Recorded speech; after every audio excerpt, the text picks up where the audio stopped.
மகாவிஷ்ணுவை திருப்பூர் அழைத்து சென்றுள்ள போலீசார் அவருக்கு சொந்தமான பரம்பொருள் அறக்கட்டளையில் 1 மணி நேரத்திற்கு மேலாக சோதனை நடத்தி வருகின்றனர்.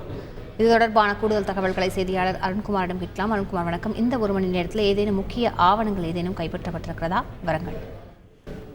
வணக்கம். கடந்த வாரம் சென்னையில் உள்ள அசோக் நகர் பெண்கள் மேல்நிலைப் பள்ளியில் சர்ச்சைக்கு விதமாக பேசிய மகாவிஷ்ணுவை சென்னை போலீசார் கைது செய்தனர். இதற்கிடையே திருப்பூர் அடுத்த குளத்துப்பாளையம் பகுதியில் இன்று காலை 10 மணி அளவில் விசாரணைக்காக சைதாப்பேட்டை போலீசார் அழைத்து வந்தனர். பரம்பொருள் அறக்கட்டளையில் 1 மணி நேரத்துக்கு மேலாக சைதாப்பேட்டை போலீசார் விசாரணை மேற்கொண்டு வருகின்றனர்.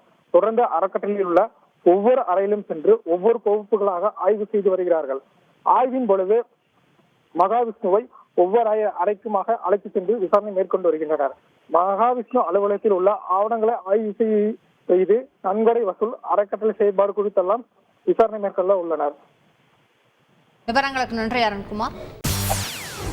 செய்திகளை உடனுக்குடன் தெரிந்து கொள்ள உடனே சப்ஸ்கிரைப் பண்ணுங்க.